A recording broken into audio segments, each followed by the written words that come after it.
இன்றைய நற்செய்தி லூக்கா எழுதிய தூய நற்செய்தியிலிருந்து வாசகம். ஆண்டவரே, மாட்சி உமக்கே. 15ஆம் அதிகாரம், இறை வார்த்தைகள் 1 முதல் 3, மேலும் 11 முதல் 32 முடிய. அக்காலத்தில் வரி தண்டுவோர், பாவிகள் யாவரும் இயேசு சொல்வதை கேட்க அவரிடம் நெருங்கி வந்தனர். பரிசேயரும் மறைநூல் அறிஞரும் இவர் பாவிகளை வரவேற்று அவர்களோடு உணவருந்துகிறாரே என்று முணுமுணுத்தனர். அப்போது அவர் அவர்களுக்கு இந்த உவமையை சொன்னார். ஒருவருக்கு 2 புதல்வர்கள் இருந்தார்கள். அவர்களுள் இளையவர் தந்தையை நோக்கி, அப்பா, சொத்தில் எனக்கு உரிய பங்கை தாரும் என்றார். அவர் சொத்தை அவர்களுக்கு பகிர்ந்து அளித்தார். சில நாள்களுக்குள் இளைய மகன் எல்லாவற்றையும் திரட்டி கொண்டு தொலை நாட்டிற்கு நெடும் பயணம் மேற்கொண்டார். அங்கு தாறுமாறாக வாழ்ந்து தம் சொத்தையும் பாழாக்கினார். அனைத்தையும் அவர் செலவழித்தார். பின்பு அந்த நாடு முழுவதும் கொடிய பஞ்சம் ஏற்பட்டது. அப்பொழுது அவர் வறுமையில் வாடினார். எனவே அந்நாட்டு குடிமக்களுள் ஒருவரிடம் அண்டி பிழைக்கச் சென்றார். அவர் அவரை பன்றி மேய்க்க தம் வயல்களுக்கு அனுப்பினார். அவர் பன்றிகள் தின்னும் நெற்றுகளால் தம் வயிற்றை நிரப்ப விரும்பினார். ஆனால் அதை கூட அவருக்கு கொடுப்பாரில்லை.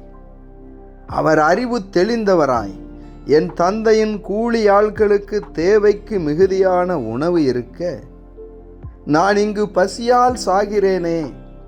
நான் புறப்பட்டு என் தந்தையிடம் போய், அப்பா, கடவுளுக்கும் உமக்கும் எதிராக நான் பாவம் செய்தேன். இனிமேல் நான் உம்முடைய மகன் எனப்பட தகுதியற்றவன். உம்முடைய கூலியாள்களுள் ஒருவனாக என்னை வைத்து கொள்ளும் என்பேன் என்று சொல்லிக் கொண்டார். உடனே அவர் புறப்பட்டு தம் தந்தையிடம் வந்தார். தொலையில் வந்து கொண்டிருந்த போதே அவர் தந்தை அவரை கண்டு பரிவு கொண்டு ஓடிப்போய் அவரை கட்டி தழுவி முத்தமிட்டார். மகனோ அவரிடம், அப்பா, கடவுளுக்கும் உமக்கும் எதிராக நான் பாவம் செய்தேன். இனிமேல் நான் உம்முடைய மகன் எனப்பட தகுதியற்றவன் என்றார். தந்தை தம் பணியாளரை நோக்கி, முதல் தரமான ஆடையை கொண்டு வந்து இவனுக்கு உடுத்துங்கள். இவனுடைய கைக்கு மோதிரமும் காலுக்கு மிதியடியும் அணிவியுங்கள். கொழுத்த கன்றை கொண்டு வந்து அடியுங்கள். நாம் மகிழ்ந்து விருந்து கொண்டாடுவோம். ஏனெனில் என் மகன் இவன் இறந்து போயிருந்தான், மீண்டும் உயிர் பெற்று வந்துள்ளான். காணாமற் போயிருந்தான், மீண்டும் கிடைத்துள்ளான் என்றார். அவர்கள் மகிழ்ந்து விருந்து கொண்டாடத் தொடங்கினார்கள். அப்போது மூத்த மகன் வயலில் இருந்தார். அவர் திரும்பி வீட்டை நெருங்கி வந்து கொண்டிருந்த போது ஆடல் பாடல்களை கேட்டு ஊழியர்களுள் ஒருவரை வரவழைத்து, இதெல்லாம் என்ன என்று வினவினார். அதற்கு ஊழியர் அவரிடம், உம் தம்பி வந்திருக்கிறார். அவர் தம்மிடம் நலமாக திரும்பி வந்திருப்பதால் உம் தந்தை கொழுத்த கன்றை அடித்திருக்கிறார் என்றார். அவர் சினமுற்று உள்ளே போக விருப்பமில்லாதிருந்தார். உடனே அவருடைய தந்தை வெளியே வந்து அவரை உள்ளே வருமாறு கெஞ்சி கேட்டார். அதற்கு அவர் தந்தையிடம், பாரும், இத்தனை ஆண்டுகளாக நான் அடிமை போன்று உமக்கு வேலை செய்து வருகிறேன். உம் கட்டளைகளை ஒருபோதும் மீறியதில்லை. ஆயினும் என் நண்பரோடு நான் மகிழ்ந்து கொண்டாட ஒரு ஆட்டுக்குட்டியை கூட என்றுமே நீர் தந்ததில்லை. ஆனால் விலை மகளிரோடு சேர்ந்து உம் சொத்துக்களை எல்லாம் அழித்துவிட்ட இந்த உம் மகன் திரும்பி வந்தவுடனே இவனுக்காக கொழுத்த கன்றை அடித்திருக்கிறீரே என்றார். அதற்கு தந்தை, மகனே, நீ எப்போதும் என்னுடன் இருக்கிறாய். என்னுடையதெல்லாம் உன்னுடையதே. இப்போது நாம் மகிழ்ந்து கொண்டாடி இன்புற வேண்டும். ஏனெனில் உன் தம்பி இவன் இறந்து போயிருந்தான், மீண்டும் உயிர் பெற்றுள்ளான். காணாமற் போயிருந்தான், மீண்டும் கிடைத்துள்ளான் என்றார். ஆண்டவரின் அருள்வாக்கு. கிறிஸ்துவே, உமக்கு புகழ். ஆண்டவர் இயேசுவில் அன்பார்ந்த இறைமகன் கேத்தலிக் டிவி நேயர்களே, உங்கள் அனைவரையும் நம் ஆண்டவர் இயேசுவின் பெயரால் அன்போடு வாழ்த்துகிறேன். உங்கள் அனைவருக்காகவும் நான் திருப்பலி ஒப்பு கொடுத்து சிறப்பாக ஜெபம் செய்கிறேன். தவ காலத்தினுடைய இந்த நாளிலே நாம் ஊதாரி மைந்தன் ஓமையை வாசிக்க கேட்டோம். ஆண்டவர் இயேசு சொன்ன ஓமைகளிலேயே எல்லோரும் அறிந்த ஒரு ஓமை உண்டு என்று சொன்னால் அது இந்த ஊதாரி மைந்தன் ஓமைதான். அந்த அளவிற்கு எளிமையாக எல்லோரும் புரிந்து கொள்ளும் மொழியிலே நம் ஆண்டவர் இயேசு கிறிஸ்து சொல்லி கொடுத்த ஓமை. இந்த ஓமையிலே பார்க்கின்றோம், ஒரு தந்தைக்கு 2 மகன்கள். அந்த இளைய மகன் தொடக்கத்தில் பாவ வாழ்க்கை வாழ்ந்து தந்தையை விட்டு பிரிந்த நிலையிலே அறிவு தெளிவு பெற்று ஆண்டவரிடத்திலே மன்னிப்பு வேண்டி மனம் திரும்பி வருகின்றார். என் அன்பு சகோதர சகோதரிகளே, தவக்காலத்தின் தொடக்க நாள் சாம்பல் புதனன்று நம்முடைய நெற்றிகளிலே மனம் மாறி நற்செய்தியை நம்புங்கள் என்று சொல்லி சிலுவை அடையாளம் வரையப்பட்டது. இதோ இந்த தவக்காலம் மனம் மாற்றத்திற்கான ஒரு அருமையான காலம்.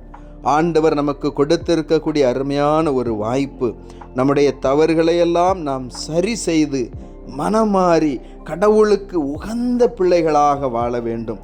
எப்படி இந்த ஊதாரி மைந்தன் மனம் மாறி தந்தையை தேடி வந்தாரோ அதே போல நாம் ஒவ்வொருவரும் கடவுளை தேடி வர அழைக்கப்படுகிறோம். என் அன்பு சகோதர சகோதரிகளே, நம் ஆண்டவர் நம்மை 2 கரம் விரித்தவராக அப்படியே ஏற்றுக்கொண்டு மன்னிக்கும் குணம் கொண்டவர். இதோ பழைய ஏற்பாட்டிலே நாம் பார்க்கின்றோம், தாவீது கொடிய பாவம் செய்தவராய் இருந்த போதிலும் மனமாற்றத்தோடு அழுது புலம்பி ஆண்டவரின் மன்னிப்பை வேண்டுகிற பொழுது ஆண்டவர் அவரை முழுமையாக மன்னிக்கின்றார். அதே போல புதிய ஏற்பாட்டில் பல மனிதர்களை நாம் பார்க்க முடியும். மிகச்சிறந்த உதாரணம் சக்கேயு. நல்ல ஒரு மனமாற்றத்திற்கு எடுத்துக்காட்டாக இருப்பவர். என் அன்பு சகோதர சகோதரிகளே, பேதுரு, திருச்சபையினுடைய தலைவர் என்று சொல்லப்படக்கூடிய பேதுரு இயேசுவை 3 முறை மறுதலித்தவர். அந்த பேதுரு மனம் நொந்து அழுது ஆண்டவர் இயேசுவிடத்திலே மன்னிப்பு கேட்கிற பொழுது கடவுள் அவரை மன்னிக்கிறார், திருச்சபையினுடைய தலைவராகவும் உயர்த்துகிறார். ஆம் அன்பு சகோதர சகோதரிகளே, நம் ஆண்டவரிடத்திலே நாம் மனமாறி மன்னிப்பு கேட்கிற பொழுது அவர் முழுமையாக மன்னிக்கின்றார். இதோ இந்த தவ காலத்திலே நீங்கள் உங்களுடைய தவறுகளிலிருந்து மனம் மாற தயாராக இருக்கின்றீர்களா? இதோ குடி போதை பழக்க வழக்கங்களுக்கு நீங்கள் அடிமையாக இருப்பீர்கள் என்று சொன்னால் மனம் மாறுங்கள். இனி நான் இந்த போதை பழக்கத்திற்கு ஒருபொழுதும் என்னை அனுமதிக்க மாட்டேன் என்று சொல்லி நீங்கள் மனம் மாறுங்கள். பிறரை நீங்கள் அவதூறாக பேசுகிறீர்களா? இதோ இந்த நாளிலே மனம் மாறுங்கள். இனி ஒருபொழுதும் பிறரை நான் தீர்ப்பிட மாட்டேன். பிறருடைய உடைமைக்கு ஆசைப்பட்டு சுயநலத்தோடு பேராசையோடு இருக்கின்றீர்களா? இன்றிலிருந்து நான் பேராசைப்பட மாட்டேன், பிறருடைய உடைமையை விரும்ப மாட்டேன் என்று உறுதியெடுத்து கொள்ளுங்கள். மனம் மாறுங்கள். என் அன்பு சகோதர சகோதரிகளே, நம் ஆண்டவர் நாம் மனம் மாறுவதை கொண்டாடக்கூடியவர். இந்த ஊதாரி மைந்தன் ஊமையிலே அதைத்தான் பார்க்கிறோம். அந்த மைந்தன் ஊதாரித்தனமாக வாழ்ந்துவிட்டு அறிவு தெளிவு பெற்று தந்தையை தேடி வருகிற பொழுது அந்த மகனை ஒரு திருவிழா போல கொண்டாடுகிறார். ஆமன்பிற்குரியவர்களே, ஒரு பாவி மனமாற்றம் பெறுகிறார் என்று சொன்னால் விண்ணகத்திலே அது ஒரு பெரும் விழாவாக கொண்டாடப்படுகிறது. அன்பு சகோதர சகோதரிகளே, ஆண்டவர் அந்த அளவிற்காய் நம் ஒவ்வொருவர் மீதும் ஆவலோடு ஆசிர்வதிக்க காத்து கொண்டிருக்கிறார். நாம் தான் மனமாறாமல் தாண்டோன்றித்தனமாக இருந்து கொண்டிருக்கிறோம்.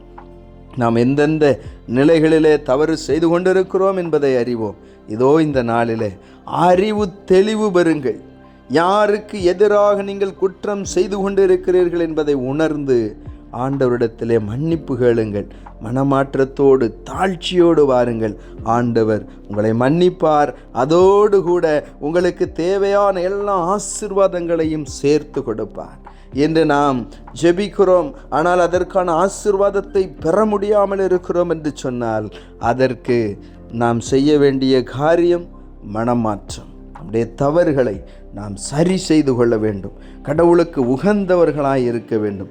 அதே போல என் அன்பு சகோதர சகோதரிகளை, எப்படி தந்தை கடவுள் நம்மை மன்னிக்கிறாரோ அதே போல நாமும் நம்முடைய சகோதர சகோதரிகள் நம்மிடத்திலே மன்னிப்பு கேட்கிற பொழுது மனதார மன்னிக்க வேண்டும். ஆம் அன்பு சகோதர சகோதரிகளை, இந்த தவ காலத்தில் மன்னிப்பதும் மன்னிப்பு கேட்பதும் மனமாற்றத்தினுடைய அடையாளங்கள்.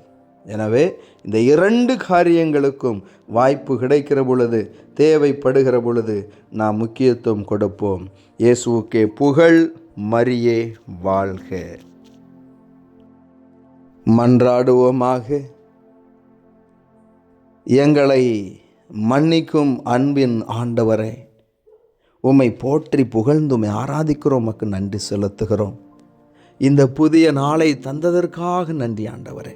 இன்றும் நீரே எங்களுக்கு உதவி செய்ய விரைந்து வாரும், எங்களோடு தங்கும், எங்களை ஆசீர்வதியும். இயேசுவே ஆண்டவரே, இதோ இந்த நாளிலும் தங்களுடைய திருமண நாளை, பிறந்த நாளை கொண்டாடக்கூடிய பிள்ளைகளையும் இன்னுமாக எங்களிடத்தில் ஜெப உதவி கேட்டு இருப்பனுடைய கரத்திலே ஒப்பு கொடுக்கிறேன். நீரே ஒவ்வொருவரையும் ஆசீர்வதிப்பீராக. இயேசுவே மீட்பரே, இதோ இந்த நாளிலே ஊதாரி மைந்தனைப் போல நாங்களும் அறிவு தெளிவு பெற்று எங்களுடைய தவறுகளுக்காய் மனம் வருந்தி மன்னிப்பு கேட்கிறோம் ஆண்டவரே. எங்களை முழுமையாக மன்னிப்பீராக. எங்கள் தவறுகளிலிருந்து நாங்கள் எங்களை திருத்திக் கொள்வதற்கு இயேசுவே ஆண்டவரே நீர் உதவி செய்வீராக. இதோ இந்த நாளிலும் ஒவ்வொரு நோயாளரையும் ஒப்பு கொடுக்கிறேன் ஆண்டவரே. நீர் தொடும், உம்முடைய தொடுதல் அவர்களுக்கு நோய்களிலிருந்து முழுமையான விடுதலையை கொடுக்கும். நம்பிக்கையோடு ஒப்பு கொடுக்கிறோம். எங்களை தொட்டு குணப்படுத்தும் ஆண்டவரே. இதோ கடன் பிரச்சனைகள், இந்த கடன் பிரச்சனையிலிருந்து மீண்டு வர இயலாமல் தவித்து கொண்டிருக்கக்கூடிய பிள்ளைகளுக்கு இயேசுவே ஆண்டவரே நீர் உதவி செய்வீராக. இன்னும் தீய பழக்க வழக்கங்களில் சிக்கி கொண்டிருக்கக்கூடிய பிள்ளைகள் இந்த சிறையிலிருந்து முழுமையான விடுதலை பெறும்படியாய் ஆசீர்வதி. இயேசுவே மீட்பரே, எங்கள் தெய்வமே, இதோ இந்த நாளிலும் கூட திருமணத்திற்காக, குழந்தை செல்வத்திற்காக, வேலை வாய்ப்பிற்காக ஜெபிக்கக்கூடிய ஒவ்வொருவரையும் ஒப்பு கொடுக்கிறேன். இந்த பிள்ளைகளுடைய உள்ளத்தின் விருப்பங்களை நிறைவேற்றி தாரும். எத்தனையோ பெற்றோர்கள் தங்களுடைய பிள்ளைகளின் எதிர்காலத்தை குறித்து பயந்து கொண்டு கலங்கி அழுது புலம்பிக் கொண்டிருக்கக்கூடிய வேளையிலே ஆண்டவரே நீர் இவருடைய கண்ணீரை துடைத்தருளும். இன்றே இவருடைய பிள்ளைகளை ஆசீர்வதிப்பீராக. இந்த நாளிலும் கூட எங்கள் மத்தியிலே வாழ்ந்து மரித்த ஒவ்வொருவரையும் ஒப்பு கொடுக்கிறேன் ஆண்டவரே. இந்த ஆன்மாக்களை நீரே மன்னித்து ஏற்றுக்கொள்வீராக. எங்கள் பயணங்களை பாதுகாத்து தாரும். எங்கள் உழைப்பை ஆசீர்வதியும். நாங்கள் உற்சாகத்தோடு உமக்கு உகந்த பிள்ளைகளாக வேலை செய்ய எங்களை ஆசீர்வதியும். இயேசுவே ஆண்டவரே, இதோ இந்த ஜெப வேளையில் இணைந்து ஜெபித்து கொண்டிருக்கக்கூடிய ஒவ்வொருவரையும் நீர் தேற்றுவீராக. ஒவ்வொருவரையும் நீர் தொட்டு ஆசீர்வதிப்பீராக. இதோ உம்முடைய மன்னிப்பை வேண்டி ஜெபிக்கிறோம்.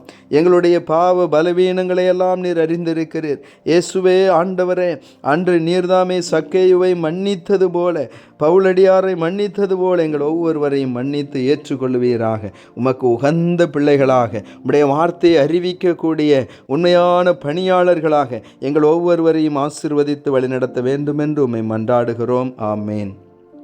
இறைவனுடைய எல்லா புனிதர்களே, புனிதைகளே, எங்களுக்காக வேண்டிக் கொள்ளுங்கள். அனைத்து காவல் தூதர்களே, எங்களுக்காக வேண்டிக் கொள்ளுங்கள். எல்லாம் வல்ல இறைவன், தந்தை, மகன், தூய ஆவியானவர் உங்கள் ஒவ்வொருவரையும் ஆசீர்வதிப்பாராக. ஆமேன்.